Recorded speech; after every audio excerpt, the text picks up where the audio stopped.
Others have to spend the day outdoors in the glare of the sun. Jeric Flores installs and maintains security cameras around Manila. Mas grabe po yung init ngayon. It's hotter now than last year. The sun's up all the time, but work must go on. Locals say in Southern section of the National Capital Region is seen to experience a 42 degrees Celsius heat index according to Pag-asa's weather station in Pasay City. Meanwhile, a heat index of 43 degrees Celsius is also expected in the north.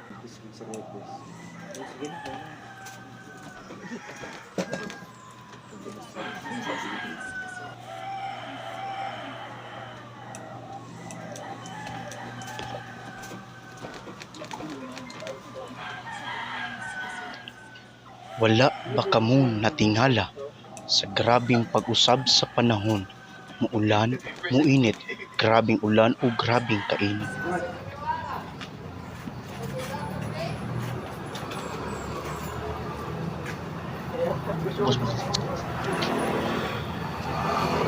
Ang init sa usa ka puwersa nga naghatag og kalibutanong kalihukan. Apan, nganong init na kaayo? Ang atong kalibutan na sa unang panahon puno sa kabugnaw ug kahayag, karon nagaantos na sobra sa kainit. Ang kalibutan nag-antos sa grabe nga kainit tungod sa pagbag-o sa klima nga gipahinungod sa mga kalihukan sa tawo. Ang mosaka nga temperatura nagpalala sa katilingban, sunog sa lasang ug kakulangan sa pagkaon. Ang kainit dili lang sakto nga kainit, kundi grabe nga kainit. Kung walay dali na aksyon o kalihukan, ang epekto magapadayon o magkagrabe sa tibuok kalibutan. Ang mga siyentipiko nagtawag sa pag-amping na kung padayon ang pagtaas sa temperatura sa tibuok kalibutan, ang mga epekto niining magpabugat kung way dali nga interbensyon. Ang taas nga temperatura makahatag og peligro sa dehydration, heat stroke o ubang health problems labi na sa mga bata, tigulang o mga tawo nga adunay kahimtang sa ilang panglawas.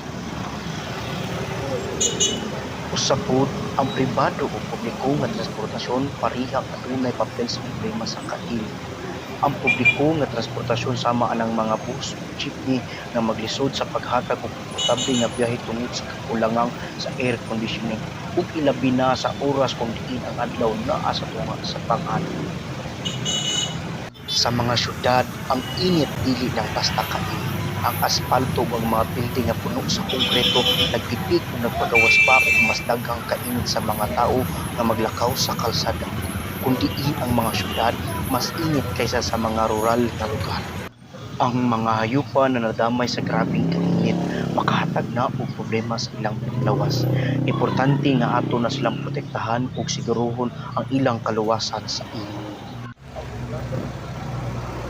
Aron dili kayo ta maapektuhan sa kainit, kinahanglang mag-inom og daghang tubig, magsuot og magaan ug hayag nga sinina, magpuyo sa mga lugar nga presko, ug likayan ang sugang pisikal na aktibidad sa pinakainit nga oras.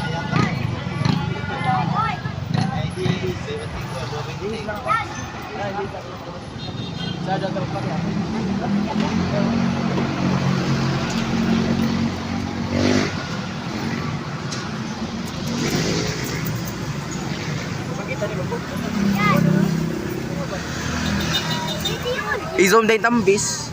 Ano may tambis oh?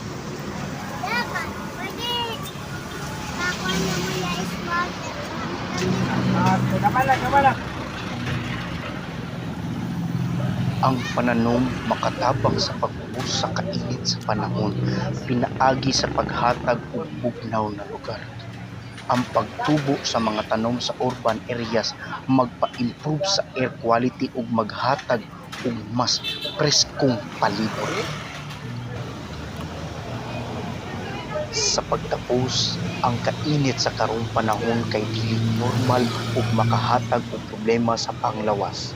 Busa kita, mga kabatan-unan, mga ulitawo, mga dalaga, mga byuda, mga byudo ug mga tigulang. Bangon na, lihok na, magtanom na ta. Ayaw na ibta, ayaw padugay-dugay, ug ayaw padala sa kainit as in.